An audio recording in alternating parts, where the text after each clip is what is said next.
नमस्कार दोस्तों, स्वागत है आपका टीवी 24 नेटवर्क में और मैं हूं अजय सिन्हा।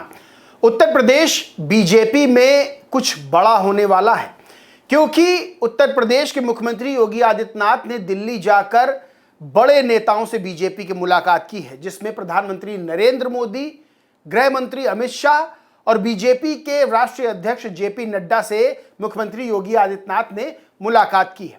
इस मुलाकात के बाद तमाम तरह के मायने निकाले जा रहे हैं, यानी ये माना जा रहा है कि उत्तर प्रदेश में बीजेपी के अंदर कुछ बड़ा होने वाला है। आप सबको पता होगा कि उत्तर प्रदेश बीजेपी प्रदेश अध्यक्ष कौन बनेगा, इसको लेकर तमाम तरह के सवाल खड़े हो रहे हैं।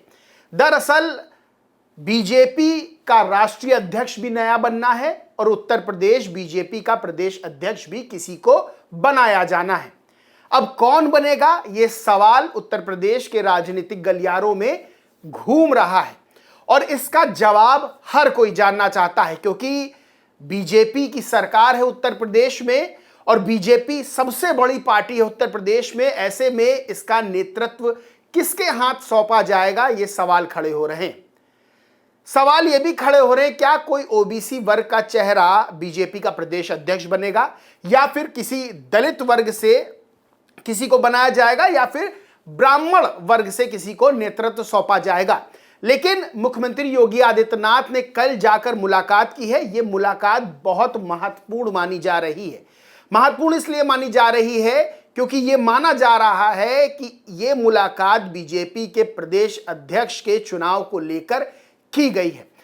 आपको पता होगा कि मुख्यमंत्री योगी आदित्यनाथ से पहले दिल्ली जाकर केशव प्रसाद मौर्य ने भी मुलाकात की थी, लेकिन अभी आपको योगी आदित्यनाथ ने मुलाकात के बाद क्या ट्वीट किया वो मैं आपको बताता हूं। आप ये फोटो तो देख ही रहे होंगे, पीछे प्रधानमंत्री नरेंद्र मोदी के साथ योगी आदित्यनाथ ने मुलाकात की। ऐसे ही तस्वीर उन्होंने अमित शाह और जेपी नड्डा के साथ भी डाली है। योगी आदित्यनाथ ने प्रधानमंत्री नरेंद्र मोदी से मुलाकात करते वक्त क्या ट्वीट किया, लिखा, विश्व के सर्वाधिक लोकप्रिय राजनेता आदरणीय प्रधानमंत्री श्री नरेंद्र मोदी जी से आज नई दिल्ली में शिष्टाचार भेंट कर उनका आत्मीय मार्गदर्शन प्राप्त किया। अपना बहुमूल्य समय प्रदान करने हेतु हृदय तल से आभार प्रधानमंत्री जी। वहीं जब उन्होंने अमित शाह से मुलाकात की तब लिखा, आज नई दिल्ली में माननीय केंद्रीय गृह एवं सहकारिता मंत्री श्री अमित शाह जी से शिष्टाचार भेंट की।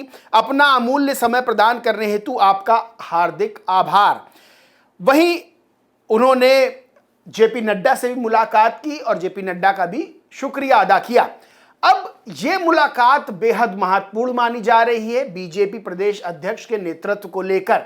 आपको बताएं कि बीजेपी का राष्ट्रीय अध्यक्ष भी चुना जाना है, प्रदेश अध्यक्ष भी चुना जाना है और उत्तर प्रदेश में 2027 में चुनाव होने, इसको लेकर बीजेपी फूंक फूंक कर कदम रख रही है कि आखिर किसे नेतृत्व सौंपा जाए। और बीजेपी के अंदर यह बात मानी जाती है कि जो लोकसभा चुनाव में नेतृत्व करता है बीजेपी का प्रदेश में, उसे दोबारा उत्तर प्रदेश में जब विधानसभा चुनाव होते हैं तब कमान नहीं सौंपी जाती है। ऐसे में यह माना जा रहा है कि वर्तमान में जो बीजेपी के प्रदेश अध्यक्ष भूपेंद्र चौधरी वो रिपीट नहीं करेंगे।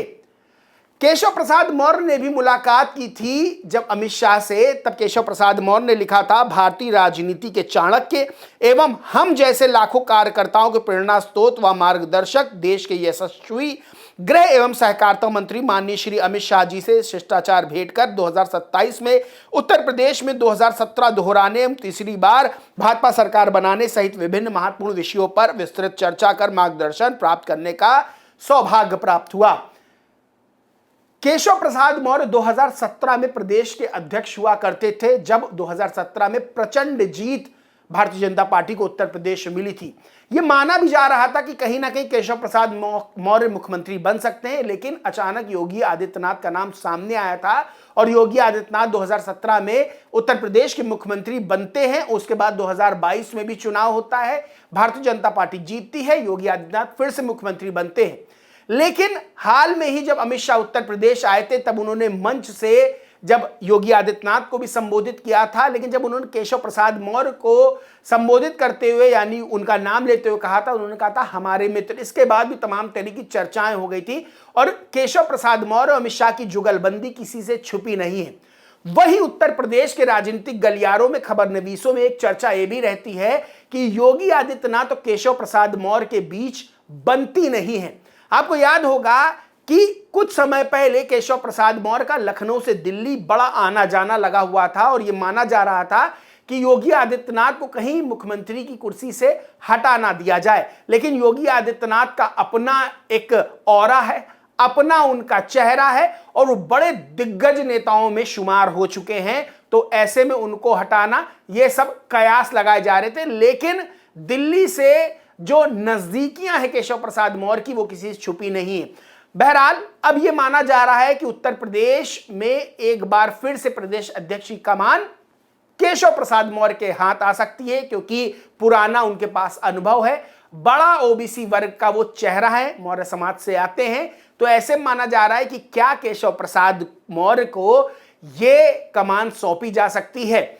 लेकिन अब किसी और को कमान दी जाती है ये तो बाद में पता चलेगा।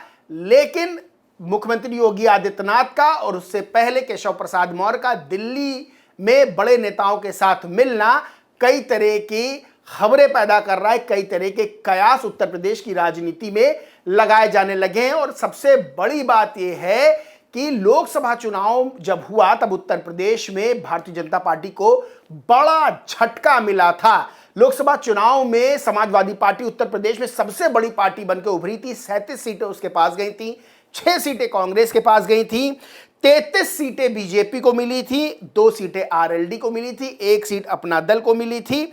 2019 के मुकाबले 28 सीटों का नुकसान भारतीय जनता पार्टी को लोकसभा चुनाव में उत्तर प्रदेश में उठाना पड़ा था। यानी कि भारतीय जनता पार्टी ये बात जानती है कि कहीं से भी कोई कमी रखी तो 2027 की राह बड़ी मुश्किल हो जाएगी। और इसको लेकर हर वर्ग को जहां साधने की कोशिश हो रही है, वहीं बीजेपी का प्रदेश अध्यक्ष उत्तर प्रदेश में कौन बनेगा, इसको लेकर भी कवायद शुरू हो गई है। दिल्ली में मीटिंग्स शुरू हो गई हैं और मुख्यमंत्री योगी आदित्यनाथ का दिल्ली जाना और उससे पहले केशव प्रसाद मौर्य का दिल्ली जाकर अमित शाह से मुलाकात करना कई तरह की बातों को उत्तर प्रदेश में जन्म दे रहा है। बहरहाल उत्तर प्रदेश का प्रदेश अध्यक्ष बीजेपी का कौन बनेगा ये तो आने वाला समय बताएगा। बड़ा नाम जो आगे चल रहा है वो केशव प्रसाद मौर्य का चल रहा है। लेकिन एक बात यह भी मानी जा रही कि जिससे योगी आदित्यनाथ के संबंध अच्छे होंगे उसे प्रदेश अध्यक्ष की कमान सौंपी जा सकती है। एक बात यह भी निकल के आ रही, ये कितना सच है कितना झूठ ये तो नाम सामने आने पता चलेगा। लेकिन केशव प्रसाद मौर्य के नाम को सबसे ज्यादा चर्चा में लाया जा रहा है। बहरहाल देखते हैं कि उत्तर प्रदेश में बीजेपी की कमान किसको मिलेगी। लेकिन ये मुलाकातें कई तरह की खबरें और कई तरह की बातों को उत्तर प्रदेश में जन्म दे रही। बहरहाल दोस्तों, इस पूरे मामले पर आपका क्या मानना है, क्या सोचना है, कमेंट करके जरूर बताएं। वीडियो अच्छा लगा हो तो लाइक करें, शेयर करें और चैनल को सब्सक्राइब नहीं किया तो सब्सक्राइब करके बेल आइकन जरूर दबा लें। धन्यवाद।